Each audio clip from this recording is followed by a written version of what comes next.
तो इस क्रम में सबसे पहले हम लोग जानेंगे गेहूं के बारे में।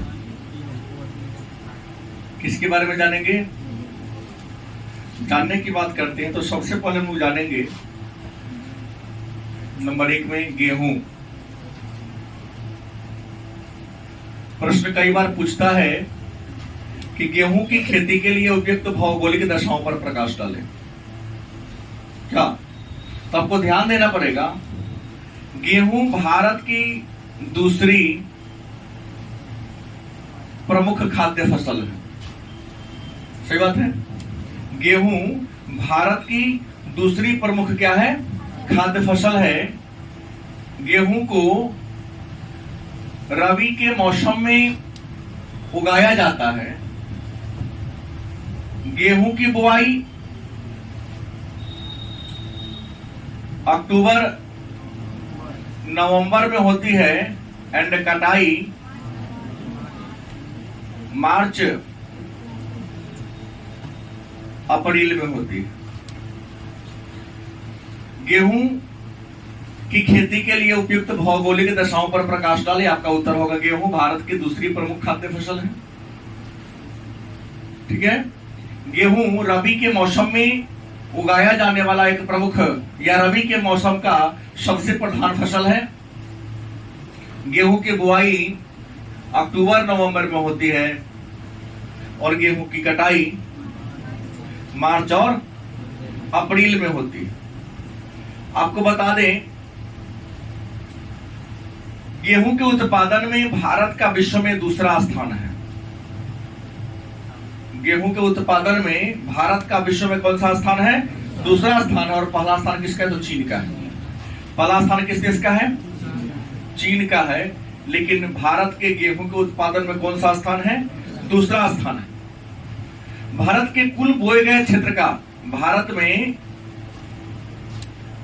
निपल बोए गए क्षेत्र या कुल बोए गए क्षेत्र का मतलब भारत के जितना जमीन पर खेती बाड़ी किया जाता है, अनाज को उगाया जाता है, उसके 16% भूभाग पर गेहूं की बुआई होती है और 16%। और भारत के कुल क्षेत्रफल का 27% और निपल बोए गए क्षेत्र का 16% भूभाग पर गेहूं की खेती होती है। गेहूं का सबसे बड़ा उत्पादक राज्य उत्तर प्रदेश है। गेहूं का सबसे बड़ा उत्पादक राज्य कौन है? उत्तर प्रदेश है। लेकिन अगर प्रति हेक्टेयर के दृष्टिकोण से देखा जाए तो गेहूं का प्रति हेक्टेयर उत्पादन पंजाब तथा हरियाणा में होता है। उन्हें सबसे ज्यादा पंजाब और सेकंड नंबर में क्या होगा? हरियाणा होगा। तो ये भूमिका में आपको लिखना पड़ेगा। अगर पूछे कि गेहूं की खेती के लिए उपयुक्त भौगोलिक दशाओं पर प्रकाश डालें तो आपका उत्तर क्या होगा? गेहूं हमारे भारत का दूसरा प्रधान खाद्य फसल है। गेहूं रबी के मौसम में उगाया जाने वाला फसल है। गेहूं के उत्पादन में चीन के बाद भारत का विश्व में दूसरा स्थान है। भारत के सकल बोए गए क्षेत्र का या निवल बोए गए क्षेत्र का के 16% भाग पर गेहूं उगाया जाता है। भारत के कुल क्षेत्रफल के 27% भूभाग पर गेहूं की खेती होती है। गेहूं की बुआई अक्टूबर नवंबर में होती है, कटाई मार्च अप्रैल में होती है। गेहूं का सबसे बड़ा उत्पादक राज्य उत्तर प्रदेश और प्रति हेक्टेयर में पंजाब और हरियाणा है। अब भौगोलिक दशा की बात करते हैं तो गेहूं की भौगोलिक दशा में सबसे पहला नाम आएगा तापमान का। किसका आएगा? टेम्परेचर चाहिए, क्योंकि जब तक टेम्परेचर उचित नहीं मिलेगा पौधा का विकास ही नहीं होगा। तो गेहूं की अगर हम बुआई की बात करें तो बुआई के समय 10 डिग्री सेंटीग्रेड, बुआई के समय तापमान कितना होना चाहिए? कम से कम 10 डिग्री होनी चाहिए। विकास के लिए 15 डिग्री सेंटीग्रेड होना चाहिए और कटाई के समय 20 से 25 डिग्री सेंटीग्रेड होनी चाहिए। मतलब गेहूं के लिए टेम्परेचर की बात करते थे, गेहूं को बोते समय टेम्परेचर कितना होना चाहिए? 10 डिग्री। विकास के समय 15 डिग्री। लेकिन काटते समय ताकि बढ़िया से दाना सूख जाएगा, नमी में नहीं रहेगा, ताकि घुन वगैरह ना लगे, भंडारण अच्छा से किया जा सके। तो काटते समय 20 डिग्री से 25 डिग्री टेम्परेचर होना चाहिए। दूसरा अगर बात कर लेते हैं किसका, वर्षा का, कि गेहूं की अच्छी पैदावार के लिए वर्षा कितनी होनी चाहिए। तो हमने कल कहा था कि गेहूं शुष्क जलवायु का पौधा है, शुष्क कृषि भूमि का पौधा है, मतलब ज्यादा इसको जल दोगे तो इसका विकास अवरुद्ध हो जाएगा। तो गेहूं की खेती के लिए अगर वार्षिक वर्षा की बात करें 25 से 75 सेंटीमीटर, 25 सेंटीमीटर से 75 सेंटीमीटर के बीच अगर वर्षा होती है तो गेहूं की पैदावार क्या होगी, अच्छी होगी। तीसरा हम बात करते हैं किसका, मृदा का। मृदा माने क्या होता है, मिट्टी। कि गेहूं की खेती के लिए मिट्टी कैसी होनी चाहिए, तो जिस भूमि पर धान की खेती होगी उस पर बड़ी आसानी से गेहूं को भी उगाया जा सकता है। तो गेहूं की अच्छी पैदावार के लिए अगर मृदा की बात कर लें तो मृदा कैसी हो, दोमट भी हो चलेगा, चिकनी मृदा भी चलेगा, जलोढ़ मृदा भी चलेगा। गलत की सही, चिकनी मिट्टी, दोमट मिट्टी और जलोढ़ मिट्टी चलेगा। इसके बाद धरातल की बात करें तो धरातल कैसा हो, समतल हो। धरातल कैसा होना चाहिए, धरातल समतल होना चाहिए। और अंत में क्या होना चाहिए, श्रम। तो श्रम प्रचुर, वह क्या हो, सस्ता।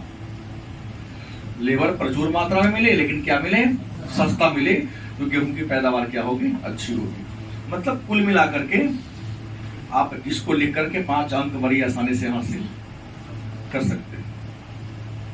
तो मेन करके चावल और गेहूं के बारे में ही आपसे क्या करता है, प्रश्न करता है। दूसरा, आज का दूसरा अगर हम प्रश्न करें तो ज्वार की बात करते हैं। किसके बारे में, ज्वार क्या है। तो आप लिखोगे कि ज्वार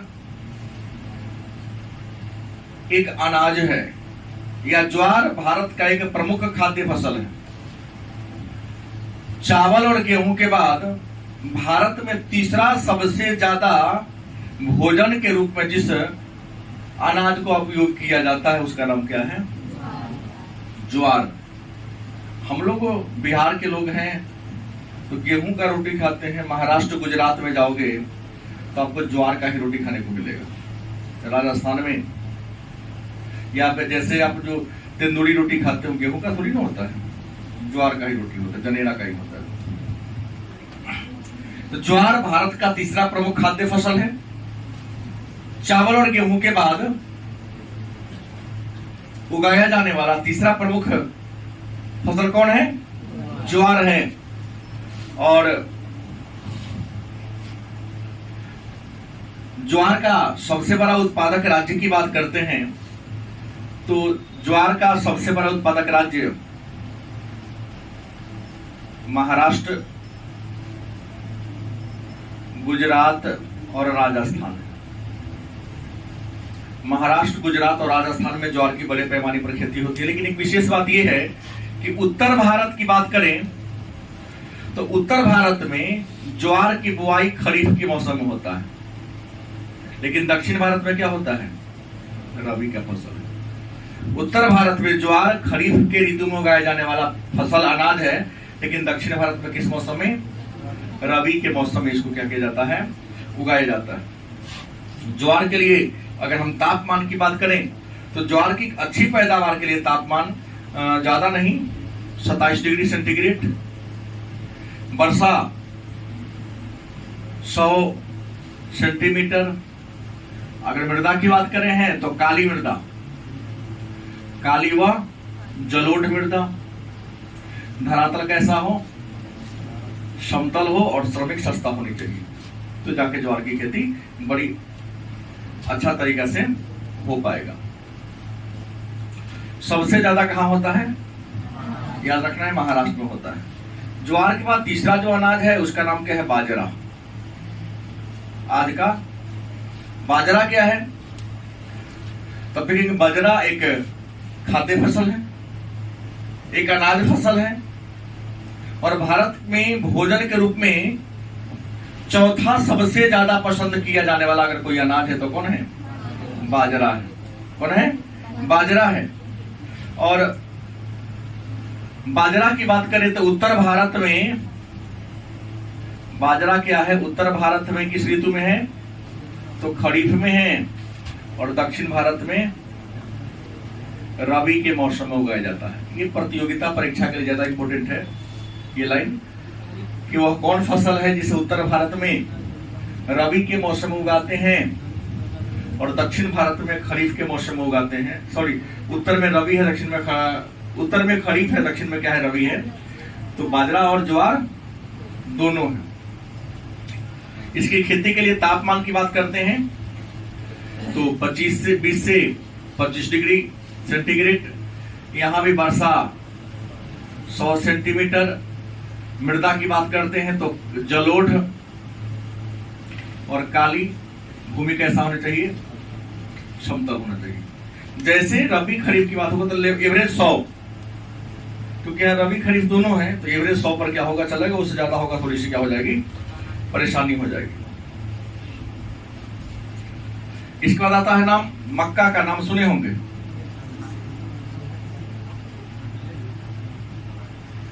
मक्का एक मोटा अनाज है।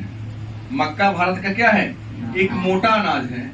और मक्का के बारे में कहा जाता है कि इसे रबी, खरीफ और जायद तीनों ही मौसम में उगाया जाता है। मक्का की खेती रबी के मौसम में भी होती है, खरीफ के मौसम में भी होती है और जायद के मौसम में। तो पूरे वर्ष भर मक्का का उपयोग किया जाता है। हाँ, मक्का का यूज होता है शराब बनाने में। क्या होता है? शराब बनाने में, स्टार्च बनाने में। आने वाले दिनों में चीनी भी मक्का से ही चीनी बनेगा, ऐसा विकसित किया जा रहा है गुणवत्ता। और वनस्पति तेल के निर्माण में मक्का का प्रयोग किया जाता है। मक्का की खेती के लिए तापमान तो 21 डिग्री से 27 डिग्री सेंटीग्रेड। वर्षा 100 से 150 सेंटीमीटर। मृदा कैसी हो? जलोढ़ हो। अब भूमि कैसी हो?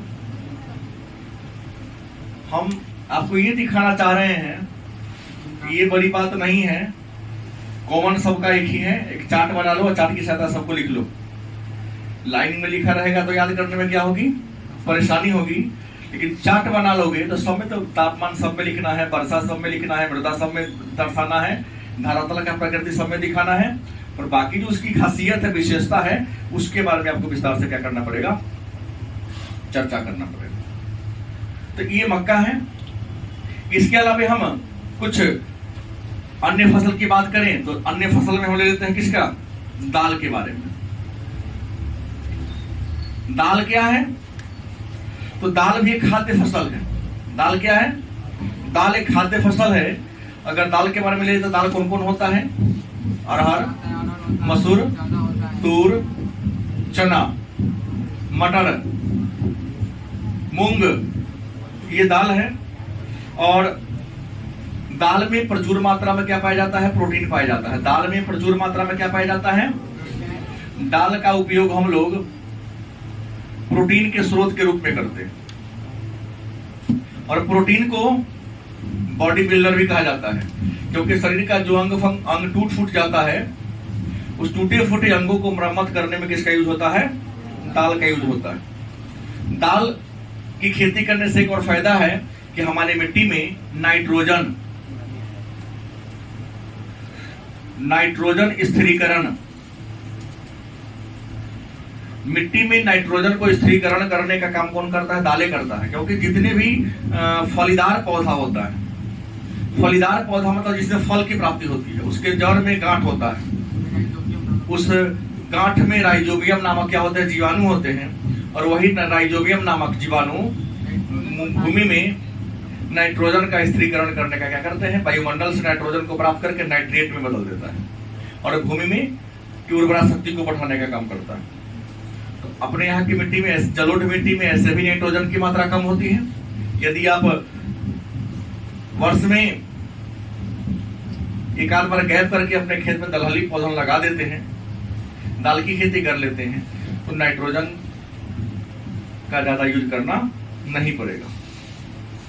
इसमें हमने कहा दिया कि दलहनी में क्या क्या आएगा। दलहनी में फसल में आएगा चना, मसूर,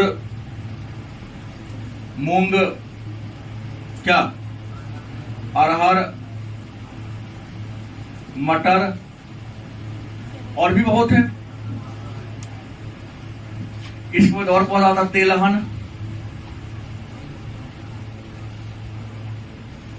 वह पौधा जिससे हमें तेल की प्राप्ति होती है, वनस्पति तेल की प्राप्ति होती है। वनस्पति मतलब होता पेड़ पौधा, तो जिस पेड़ पौधा से हमें तेल की प्राप्ति होती है उसे तिलहनी पौधा कहेंगे। और तिलहन में अधिकांश जो पौधा है वह रबी के मौसम में उगाया जाता है। और तिलहन में क्या आ जाएगा, मूंगफली, गलत सही, सरसों, राई, तिल, क्या तिल का होता है, सूरजमुखी, क्यों नहीं होगा, तीसी, अरंडी, अंडी जिसको हम लोग कहते हैं, गलत कि सही। अब रेशेदार पौधा में हम कपास की बात करते हैं। 2 नंबर में कई बार आ जाता है कि कपास क्या है, कपास की खेती के बारे में कुछ चर्चा कीजिए। तो पहला बात हो, कपास एक रेशेदार पौधा है। कपास कैसा पौधा है, रेशेदार पौधा है। कपास सूती वस्त्र का कच्चा माल है, लिख सकते हो। कपास रेशेदार पौधा है, कपास सूती वस्त्र का क्या है, कच्चा माल है। चीन के बाद नंबर 1 में कौन है, चीन, और नंबर 2 में कौन है, भारत। चीन के बाद कपास का दूसरा सबसे बड़ा उत्पादक देश कौन है, भारत है। और भारत में कपास की सबसे ज्यादा खेती कहां होती है, नहीं, गुजरात। और सेकंड में कहां है, महाराष्ट्र। इसलिए सूती वस्त्र का सबसे ज्यादा मिल गुजरात में ही है। गुजरात के अहमदाबाद शहर में सूती वस्त्र का बहुत ज्यादा मिल, मतलब 67 को मिले लगभग। और अहमदाबाद को उत्तर भारत का मैनचेस्टर, सॉरी, अहमदाबाद को पूर्व का बोस्टन कहा जाता है। क्या जी, बोस्टन अमेरिका का एक शहर है, एक बंदरगाह भी है जो सूती वस्त्र के लिए फेमस है। तो अमेरिका के बोस्टन बंदरगाह, बोस्टन शहर में जितना सूती वस्त्र का उत्पादन होता है उतना ही या उससे ज्यादा ही हमारे गुजरात के अहमदाबाद में होता है। लेकिन अमेरिका से हमारा अहमदाबाद मतलब भारत पूरब में है, इसलिए अहमदाबाद को भारत का उत्तर भारत या भारत का बोस्टन कहते हैं। और पूरब का मैनचेस्टर भी कहते हैं। और उत्तर भारत का मैनचेस्टर कानपुर को, दक्षिण भारत का मैनचेस्टर कोयम्बटूर को कहते हैं। और मैनचेस्टर इंग्लैंड का एक शहर है जो सूती कपड़ा के उत्पादन के लिए क्या है, प्रसिद्ध है या फेमस है। तो कपास एक रेशेदार पौधा है। कपास का सबसे बड़ा उत्पादक कौन है, चीन है। दूसरा में कौन है, भारत का गुजरात और महाराष्ट्र राज्य कपास के उत्पादन के लिए क्या है, फेमस है। और आपको बता दें कपास सूती वस्त्र का कच्चा माल है, क्योंकि इससे कपास मतलब रुई, इससे धागा बनता है और धागा से वस्त्र का निर्माण किया। कपास की अगर किस्म की बात करें तो कपास के कितने किस्म हैं, 4 किस्म। मतलब उसके रेशा की लंबाई के आधार पर कपास को कितने वर्गों में बांटा गया है, तो रेशा की लंबाई के आधार पर कपास को 4 वर्गों में बांटा गया है। पहला है उत्तम रेशा वाला या सबसे लंबी रेशा वाला कपास। और जो सबसे लंबी रेशा वाला कपास होता है उसके रेशा की लंबाई लगभग 27 मिलीमीटर होती है। मतलब सबसे लंबा होगा कौन, 27 mm। 27 mm मतलब मिलीमीटर कपास के रेशा की लंबाई हो तो उसको हम सबसे लंबी रेशा वाला कपास कहेंगे। दूसरा, अगर 24 से 26 मिलीमीटर जिसकी लंबाई हो उसको हम लंबी रेशा वाला कपास कहेंगे। उसके बाद 22 से 24 मिलीमीटर जिस रेशा की लंबाई हो उसको मध्यम रेशा वाला कहेंगे। सॉरी, इसको मध्यम उत्तम कहा जाएगा। और ठीक है, 24 से 22, 20 से 22 मिलीमीटर जिस रेशा की लंबाई हो उसको हम छोटी रेशा या सीधे मध्यम रेशा, मतलब कपास की कितने किस्में हैं? 4 किस्में हैं। पहला सबसे लंबी, फिर लंबी, फिर मध्यम लंबी, और फिर सीधे क्या होगा? छोटी कर सकते हैं। तो कपास का जो रेशा होता है, रेशा की लंबाई के आधार पर 4 वर्गों में बांटा। और सबसे लंबी रेशा की लंबाई कितनी होती है? 27। कपास की खेती के लिए भी अगर हम तापमान की बात करें तो तापमान इसका होना चाहिए 20 से 30 डिग्री सेंटीग्रेड। कपास की खेती के लिए अगर टेम्परेचर की बात करें तो 20 से 30 डिग्री सेंटीग्रेड कपास की खेती के लिए टेम्परेचर चाहिए। वर्षा की बात करें तो कपास की खेती के लिए वर्षा 50 से 75 सेंटीमीटर वर्षा कपास की खेती के लिए चाहिए। लेबर श्रमिक चाहिए, सस्ता चाहिए, क्योंकि उसको बिनौला को चुनना होता है। कपास में क्या होता है? बिनौला होता है। कहोगे बिनौला क्या होता है? फल। बिनौला मीन्स फल।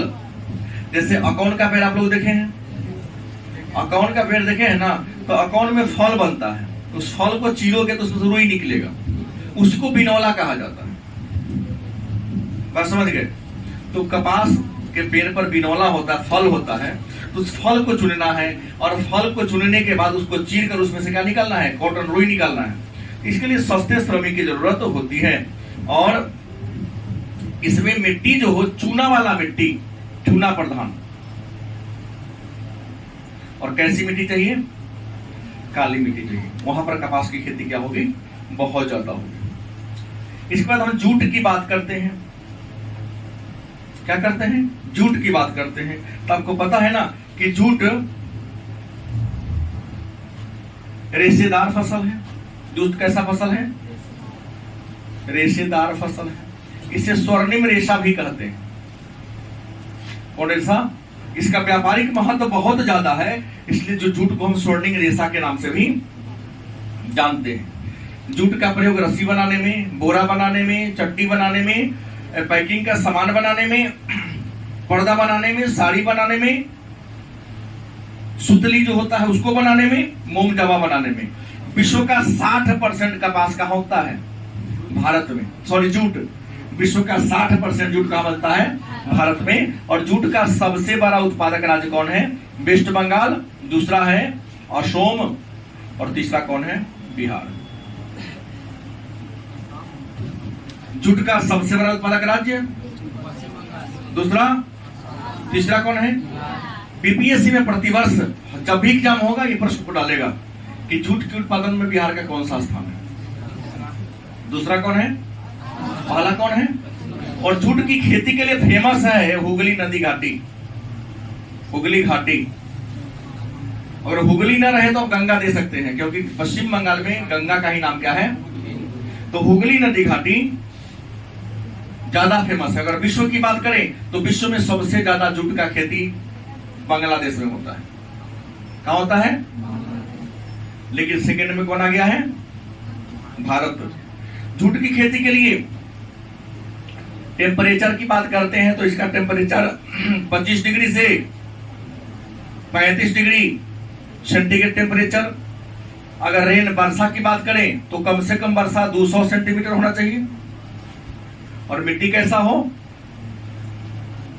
अगर सॉइल की बात करें तो जलोढ़ मिट्टी ज्यादा फेमस होता है, क्योंकि नदी किनारे हो रहा है तो नदी किनारे कौन मिट्टी होगा? अगर चाय की बात कर लें, किसकी बात कर लें? चाय क्या है? आप लिख सकते हैं कि चाय भारत का सबसे प्रधान पेय फसल है। चाय भारत का सबसे प्रधान या सबसे प्रमुख क्या है? पेय फसल है। भारत के लोग पेय पदार्थ के रूप में सबसे ज्यादा किसे पसंद करता है? हाँ, बेड से उठने के बाद नित्य क्रियाक्रम में नहीं जाएगा, पहले चाय का यूज करेगा। चाय का गुलाम हो चुके हैं। और इंडिया में चाय अंग्रेजों ने लाया था। भारत में चाय कौन लाया था? अंग्रेजों ने लाया था। और आपको बता दें, चाय उष्ण कटिबंधीय रोपण कृषि है। चाय कहाँ का है? तो उष्ण कटिबंध का पौधा है। चाय जो है उष्णकटिबंधीय पौधा है, चाय रोपण पौधा है, याद रखेंगे। और चाय की 3 किस्में हैं। चाय की अगर हम किस्म की बात करें तो चाय का संपूर्ण विश्व में कितने किस्में हैं? 3। नाम है अरेबिका, क्या नाम है? अरेबिका, रोबस्ता और लिबेरिका। और चाय में थीन नामक रसायन पाया जाता है। ज्यादा महत्वपूर्ण नहीं बात है। चाय उष्णकटिबंधीय क्षेत्र का पौधा है, चाय रोपण पौधा है, चाय के 3 किस्में के अरेबिका, रोबस्ता, लिबेरिका। और चाय में क्या मिलता है? थीन पाया जाता है। चाय में कौन सा रसायन पाया जाता है? थीन। इसी के लिए हम करते हैं। चाय का अगर विश्व में भारत का 7वां स्थान है। चाय के उत्पादन में भारत में का विश्व में कौन स्थान है? लेकिन चाय का सबसे बड़ा उत्पादन पश्चिम बंगाल में होता है, दूसरा असम में होता है, तीसरा का कर्नाटक के नीलगिरी की जो पहाड़ी है वहां पर सबसे अधिक होता है, चौथा में उत्तराखंड लोगे। बिहार के पूर्णिया किशनगंज जिला में भी चाय की खेती होती है। इसके बाद आता है किसका? कॉफी का। कॉफी नहीं, और कॉफी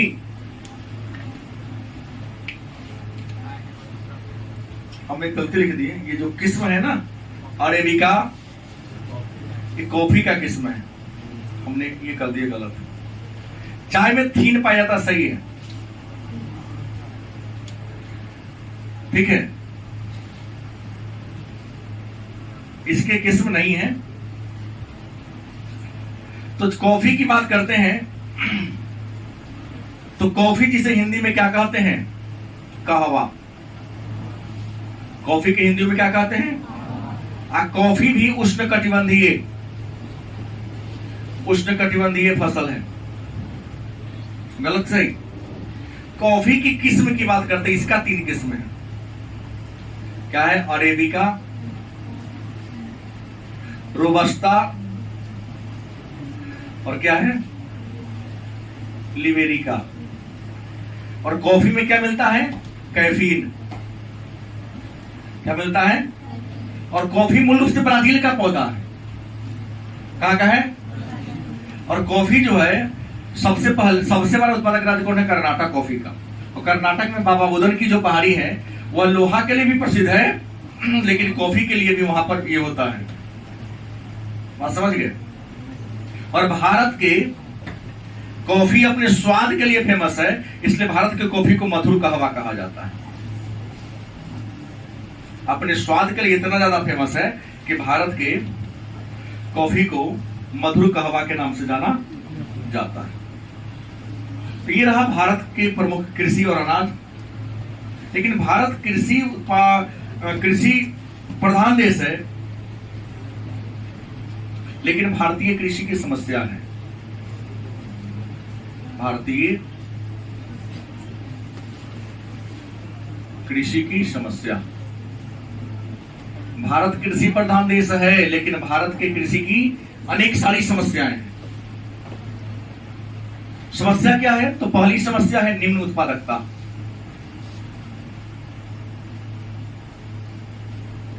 अन्य देशों में प्रति हेक्टेयर जितना उत्पादन होता है उससे बहुत कम मात्रा में भारत में उत्पादन देखने को मिलता है। दूसरी समस्या है मानसून पर निर्भरता, जो आप जान रहे हैं। मानसून पर निर्भर होना दूसरी समस्या है कि लोग गरीबी के कारण लोग खेती बाड़ी करने के लिए, सिंचाई करने के लिए वर्षा पर निर्भर रहते हैं। जिस वर्ष वर्षा होगी पैदावार अच्छा होगा, जिस वर्ष वर्षा नहीं होगी पैदावार अच्छा। तीसरा भूमि का उपविभाजन। भारत में जमीन बड़ी छोट छोट है, जहां वैज्ञानिक तरीके से खेती बाड़ी करना संभव नहीं है। उसके बाद भूमि सुधार का अभाव। भारत में कृषि प्रधान देश है और जमीन में जितना सुधार होना चाहिए उतना सुधार नहीं हो रहा है।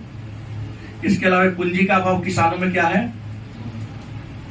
पूंजी का अभाव है और भूमि पर क्या है, दबाव ज्यादा है। भूमि पर क्या है, दबाव बहुत ज्यादा है। इस दबाव के कारण उत्पादन नहीं ज्यादा हो पा रहा है। जिस तरह कृषि का वाणिज्यीकरण नहीं हो पाया है, कृषि बाजार विकसित नहीं है, ये सारी समस्या है। हालांकि भारत सरकार ने कृषि के उत्पादन को बढ़ावा देने के लिए कई कार्यक्रम अपनाए, जैसे भूमि संरक्षण कार्यक्रम, बहुफसली कार्यक्रम, कृषि बाजार की स्थापना किया है, कृषि मेला लगाया है, किसानों को भारत सरकार के द्वारा केसीसी किसान क्रेडिट कार्ड के द्वारा आसान शर्तों पर ऋण मुहैया कराया जा रहा है। लेकिन ये ऋण सभी किसानों को आसानी से मिल नहीं पा रहा है, क्योंकि बिचौलिया इसका ज्यादा लाभ उठा ले पा रहे हैं। हालांकि 1960 के दशक में कृषि के उत्पादन में बढ़ोतरी करने के लिए, तीव्र वृद्धि के लिए हरित क्रांति नामक योजना आई थी। हरित क्रांति कृषि के क्षेत्र में या कृषि के उत्पादन में जो असातीत वृद्धि हुआ था, जो वैज्ञानिक तरीके से वृद्धि दर्ज किया गया था, उसी को कहा गया था हरित क्रांति। हरित क्रांति में क्या हुआ था कि भारत के गेहूं का जो बीज था उसको मैक्सिको के गेहूं के बीज से क्या कराया गया, संकरण कराया गया। मतलब भारत का गेहूं का जो बीज था उसको मैक्सिको के गेहूं के बीज से क्या कराया गया, संकरण माने क्रॉस ओवर कराया गया और गेहूं के उत्पादन में असातीत वृद्धि की गई। भारत में हरित क्रांति के जनक डॉक्टर एम एस स्वामीनाथन को माना जाता है और विश्व में हरित क्रांति के जनक नॉर्मन बोरलॉग को माना जाता है। और हरित क्रांति शब्द सबसे पहले अमेरिका में आया था। अमेरिका के कृषि वैज्ञानिक थे जिन्होंने 1958 में ही शब्द को दिया था। तो अमेरिका से हरित क्रांति शब्द आया था, लेकिन भारत में हरित क्रांति 1960 के दशक में, 1966-67 में या योजना अवकाश की अवधि में अपनाया गया। हरित क्रांति का सबसे ज्यादा लाभ गेहूं के फसल को हुआ, क्योंकि हरित क्रांति के परिणाम स्वरूप गेहूं के उत्पादन में 3.5 गुना वृद्धि दर्ज की गई थी। लेकिन दाल के फसल को इसका फायदा नहीं मिला। राज्य की बात करते हैं तो राज्य में सबसे ज्यादा हरित क्रांति का फायदा उत्तर प्रदेश और पंजाब को मिला, क्योंकि हरित क्रांति के लिए जोतों का चकबंदी होना बेहद जरूरी है। जोतों की चकबंदी का मतलब, अगर आपके पास 5 एकड़ जमीन है और 5 एकड़ जमीन 50 जगह फैला हुआ है, तो 50 जगह फैले जमीन को एक जगह कर देना, क्योंकि जमीन का आकार बड़ा होगा, एक जगह होगा, तो आप वैज्ञानिक तरीके से खेती बाड़ी कर पाओगे। तो जिन राज्यों में जोतों की चकबंदी हो गया, उस राज्य में हरित क्रांति को सफलता मिली। लेकिन जहां पर जोतों की चकबंदी नहीं हो सका, चकबंदी इसकी शुरुआत अपने बिहार से हुआ था, लेकिन बिहार में सफलता नहीं। ये था कृषि और भूमि। अब इससे जुड़ा हुआ जितना भी महत्वपूर्ण वस्तुनिष्ठ प्रश्न बनेगा उसको 2 दिन में लगेगा लिखने में, फिर अगला चैप्टर पढ़ाएंगे।